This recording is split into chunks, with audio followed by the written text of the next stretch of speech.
My tummy's not doing well. Oh, this isn't fun anymore. I'm not exaggerating. Oh my god, my tongue. What are all these sounds coming from me? 2 to go. Hi, I'm Nicole Rafiee and you're watching Hot Ones, the show with hot questions and even hotter wings. I'm also your guest today because Hot Ones didn't want to get back to my emails because, say it with me, I am irrelevant. Okay. Hi, today we are replicating a show that I will probably never be on. Maybe I will be, let's manifest it. I wanted to make a very hot and spicy Q&A for you all, but I actually wanted it to be interesting, so that's why we have hot wings. But they're vegan because I am vegan. If I'm being completely honest, this is a horrible time for me to be eating hot wings right now because not only do I have an IBS flare-up right now, I know you guys have been hearing about that a lot. On top of that, the chicken nuggets, barbecue wings, they're not even real. The nuggies, they're made out of wheat and I'm literally allergic to wheat. Honestly, I don't even think that they are made out of wheat. You guys know what Soylent Green is? Because I had to watch it in my class where it was all about the end of the world. It was the worst class I've ever taken. It literally gives me night terrors to this day and I wish I was exaggerating. But we had to watch this movie called Soylent Green. Essentially, they made these like nuggets out of human bodies. Genuine Soylent Bun. Different of Soylent Green. Soylent Green line. And I wouldn't be surprised if that's what that's made out of because it kind of looks similar. I actually really wanted to do the actual Hot Ones hot sauces, but this is a parody and we're also on a parody budget. So I got this one instead and it comes with 10 hot sauces and it goes up to the Carolina Reaper, which is 2,100,000 on the Scoville level, whatever the f that means. If I were on the Scoville level, I would be 2,200,000. I am just so hot and gives people diarrhea. So before I get into this video, you already know, make sure to subscribe if you want to be nasty, and if not, you're disgusting. And also make sure to turn on the bell notification to know every single time that I post, or else you are gross. Okay, thank you. I asked you all on Instagram to ask me some spicy hot questions, and then immediately somebody told me that I was copying Best Dressed because I used the word spicy. I don't know how to tell you this, but I don't think that she invented the word spicy. However, if she did, let me know. You can take all of the revenue that I make off of this video. On hand though, in case something happens, I have water, I have almond milk, but it's the unsweetened kind, so I don't like, I also don't like really drinking milk in general, so. Alright, let's get into the first question. This is really weird because Sean Evans is not asking me the questions. I love his little bald head, so. Starting off with the banana pepper hot sauce at a 300 on the Scoville level. Will you lose your identity when you graduate college? I don't really have a method to this all. That's good. That's sweet. Will I lose my identity when I graduate college? Absolutely not. 100% no. I'm actually going to be graduating a semester early, so the reason that I'm doing that is because I want to get out. I know a lot of people love their college so much, and that's amazing. Great for them, and I'm super happy for them, but it just is not necessarily... For me, it's not home. A university is not home for me. If anything, I feel like I lose my identity a little bit when I'm at college. Like, I notice that I feel more like myself and actually happier, surprisingly, ever since I have been home, which is very strange to me. That's that Soylent Green, baby. Soylent Green. I talked a little bit about this on my podcast. The episode was called I Don't Want to Be a College YouTuber Anymore, where I essentially talk about how I never really intended to put myself in the box of being a college YouTuber and making college content, and I've just been straying further and further away towards the light, towards Jesus Christ. A lot of people have been asking me like, oh, please make a study video, please tell us how you're organized, and like, first of all, that doesn't really interest me. Second of all, I don't study, so I can't help you in that department. This is the Hatch Valley Anaheim pepper, 1,500 on the Scoville level. A little bit hotter here, okay? They are so fucking cold. They're literally freezing cold. Are you in touch with your Iranian side, like the culture, language, etc.?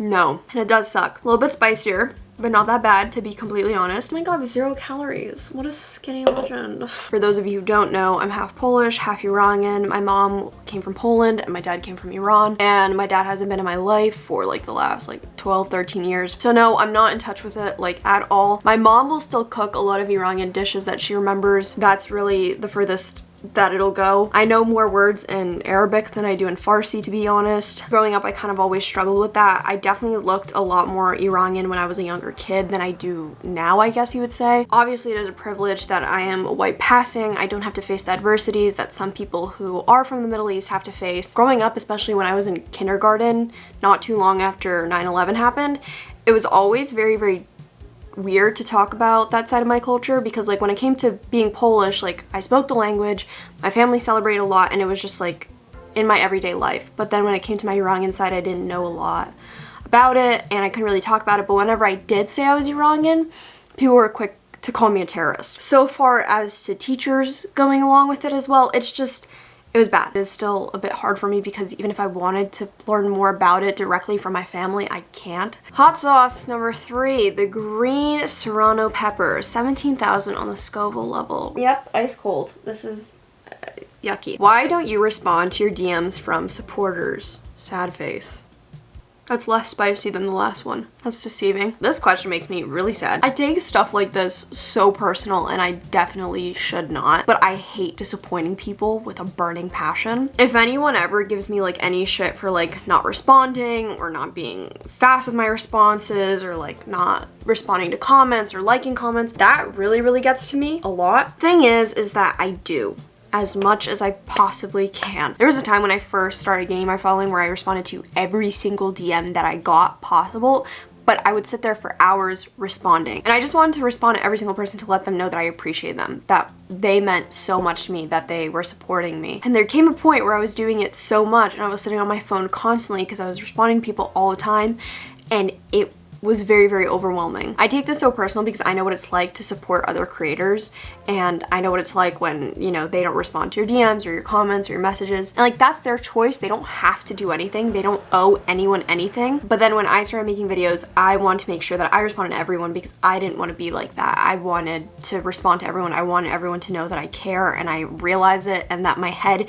is not, you know, ginormous and my ego isn't blasted. Like, I just wanted everyone to know that I appreciate them. Nowadays, I can't sit on my phone and respond to every comment. I'll be honest, I think I read almost every single DM that I get, but when it comes to responding, I just physically can't do that. I know there's a lot of supporters that do know that I do frequently talk to them and I do frequently DM back, so I'm sorry. I really, really shouldn't take this that deep, but I just hate if someone were to think that I just don't care. This is the Pencilthin red cayenne pepper, 30,000 on the Scoville level. She's a hottie. Ew. What is the meaning for each of your tattoos? Once again, this one's not spicy. Like, this might be less spicier than the first one. Excuse me. I've answered the meaning of my tattoos before in other videos, so I'm sorry if I'm boring you to death, but I have 2 tattoos. I don't know how to show you without getting up. I only have 2 and they're tiny. I have this one, it's a little 11, and that's because I'm an 11 out of 10. Just kidding, but that's what I've been telling people whenever they ask. 11 is just my lucky number, and some people call them fairy numbers.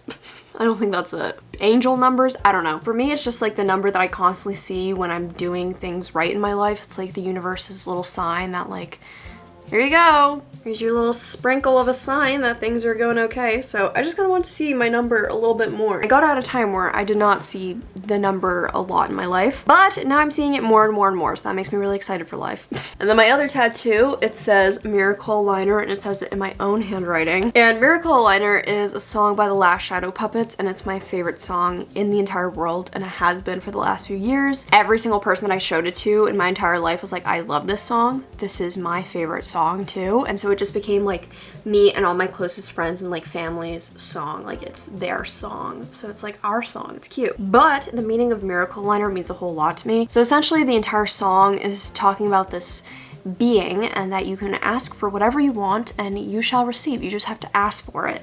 And so I kind of treated it as me being my own miracle liner, and I just have to ask the universe for things and then it shall come to me, because if I don't ask, I'm not gonna get it. And I firmly believe in that. I firmly believe I'm my own miracle liner. I don't want to sit around and wait for somebody to grant me these miracles that I want in life. I have to actually ask for them, work for them, whatever else. And I also got in my own handwriting because I did not want it in anyone else's handwriting. It took me literally, I think, about a year to just keep rewriting it until it was one that I actually liked, and it was just like on this little slip of paper, and I was like, all right, this is the one. But it is like a known thing on the internet that Miracle Liner is potentially written about a Coke dealer, and that's what Miracle Liner is all about, but I don't really care. It doesn't matter. I found out before I even got the tattoo and I was like, that's funny. Coincidentally, I also got on the day that I hit 100,000 subscribers, which is like one of the biggest things that I manifested.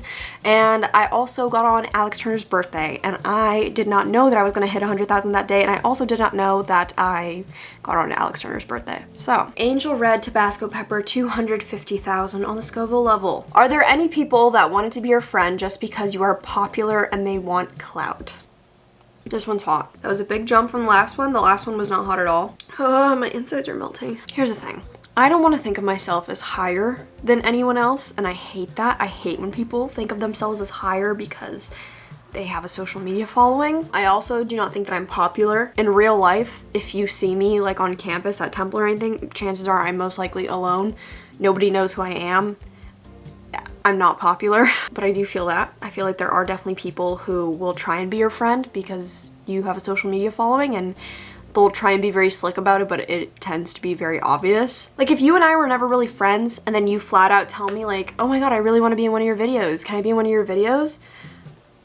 It's pretty obvious. Like I had someone quite literally not talk to me for months and then text me and say, I want to be in one of your videos. What do I even say to that? Like, what do I say? But honestly, I just try and assume the best of people because that's just like such a weird mentality to have, that like people care about you. Jamaican yellow Scotch bonnet pepper, 250,000 Scoville level. What's the last one? These are the same. Same Scoville level.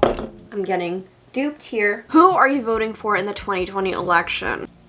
This one isn't spicy now. What is the truth? So what is the truth? I don't think that it's a secret or that it's not very obvious as to who I'm voting for this fall, but just know that it is not Donald Trump, and you should not vote for Donald Trump either. However, you should 100% definitely register to vote if you still have time in your state and if you're able to, and you 100% should vote this fall. Also in your primaries, duh. I was 100% for Bernie. I was also for Bernie in 2016. Shit happens. It sucks. We were feeling really strong for like a solid 2 weeks and thought that it could happen. However, it doesn't really seem like the chances are too high for this fall. Joe Biden is definitely not my first choice and not my preferred choice. At this point, Donald Trump should not be the president for another 4 years. As a country, we cannot afford that. And I remember before in my past videos, whenever I would talk about politics on my social media or on YouTube, people would either get angry with me or also ask why I have to make everything about politics. That's because we live in a political society, baby. I think it's a privilege that people who have a following get to have to reach a large amount of people. And if you can make any sort of change, like encouraging one person to vote,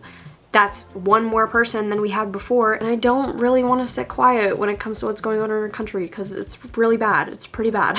So maybe you don't share the same political views as me, and maybe I will lose subscribers or followers because some people may not agree with the same political views as I do, but quite frankly, I don't really care. Blood red Peruvian habanero pepper, 600,000.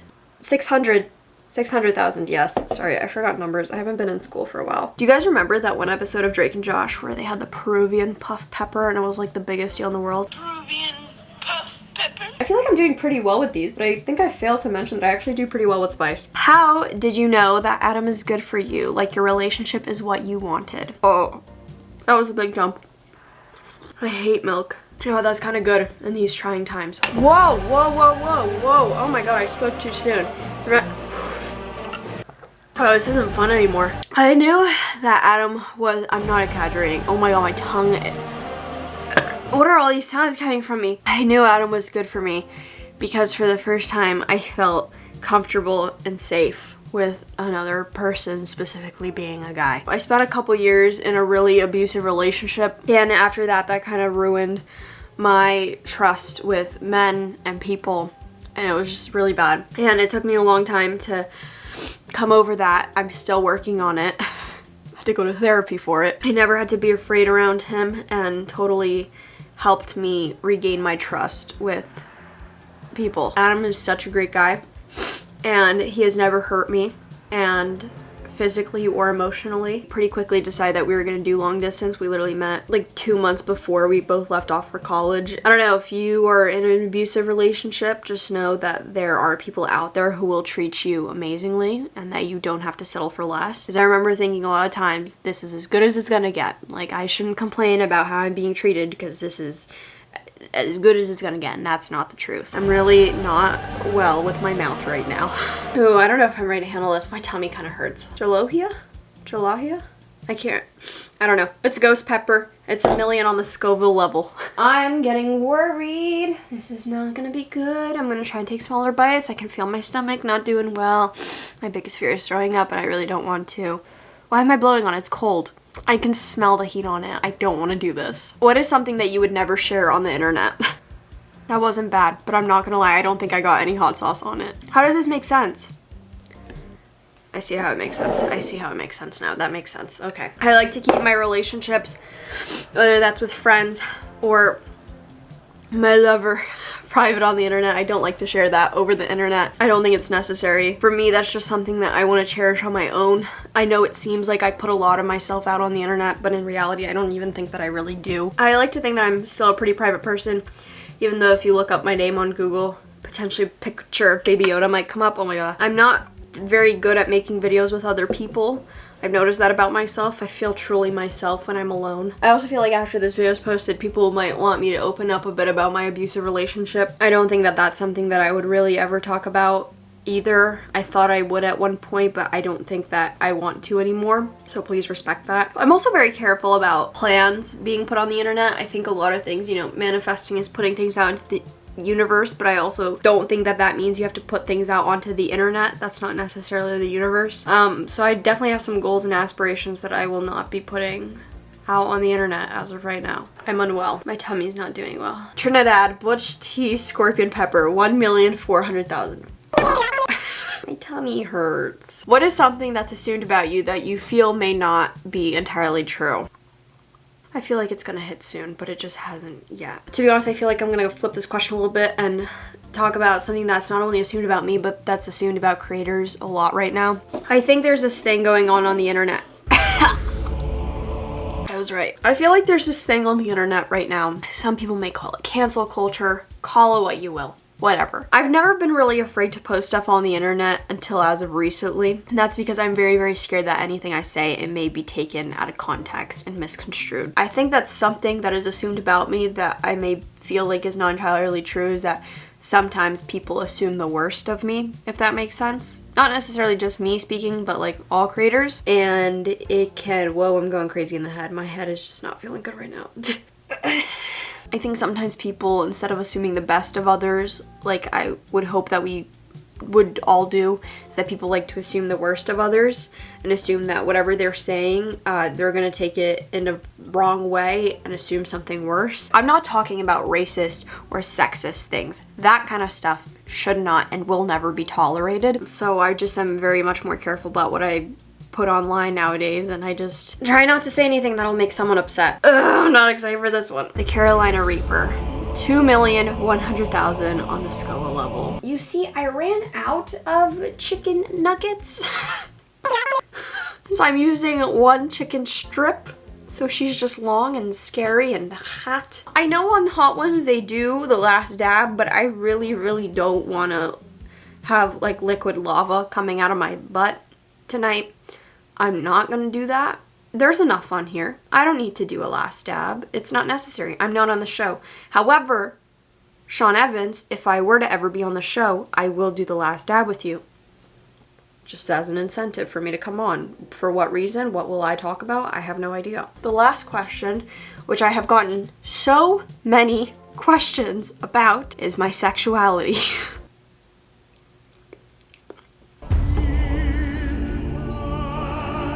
Doesn't feel good. It's in the back of my throat. Here's what I gotta say about my sexuality. It's no one's business. Wow, I know that that is not the answer that you were hoping for, but it's the truth. I have been getting a lot of questions in the last few months about what my sexuality is. I just like to say that whatever I identify as, it does not change anything. It does not change my videos. It does not change who I am as a person. It literally does not change anything. Therefore, I don't think that it matters. Growing up, I had a lot of friends who were gay, and I love them all so dearly. But sometimes they would put me into a box and tell me what my sexuality was. Like, not ask me, but just flat out tell me what it is. I never liked that. I never liked being told who I am as a person, because that's my business. For a long time, I felt the need to try and put myself into a box or label as like one certain thing until I realized that I don't have to and I don't owe it to literally anyone. This is not good for my innards. I feel like everything is getting sanitized. Oh my god, remember when Donald Trump told us to drink bleach? There's a lot of artists out there who I admire who do not label their sexuality, and a lot of these people, because they are celebrities and artists, people want to label them, put them in a box, and categorize them as something. And I relate to those people because I don't feel the need to. I know for some people it feels really good to be able to identify with a certain sexuality or community because it makes them feel like they are part of something and that they have people who, you know, can support them. And I just don't feel that way. And so I don't feel the need to do that. And I don't want to do that. And I don't want you guys to do that either. There are plenty of great role models and people who are open about their sexuality, especially on this platform, YouTube, that you should definitely look up to them and calling them icons because they really are, and they're doing great activism and work for their communities. And I don't feel like I can do justice with that. And it's just not for me. With that being said, I just want to emphasize the importance of you don't have to label yourself or categorize yourself if you don't want to in any forms of life. Life is very, very fluid, I believe, and identities are very, very fluid, I believe. And so if I don't want to, then I won't. So I am not. I hope that you all enjoyed today's video. I had a lot of fun doing this, but I don't know what to do now with all of these hot sauces. My hands are small. I shouldn't have done that. I feel like we're closer now, you and I. Not physically. I hope that you enjoyed this video. If you did, you can definitely leave it a like because it helps me out so much. And you can also leave a comment because rest assured, I read them all. You should also definitely subscribe if you want to be nasty, and if not, you're disgusting. And also make sure to have your post notifications on so that you know every single time that I post, or else you are gross. Okay. If you want to follow me on all my social media like Instagram, Twitter, Depop, Spotify, it's just at Nicole Rafiee. And if you want to follow me on my TikTok, it is at Nikki Nasty, because I want to start posting on there more because it is fun. I am 100% going to go now. I said that I was going to eat the rest of these, but I am not because I feel like if I go to the bathroom now, it will be quite literally lava and a little bit of blood. Okay. Good night.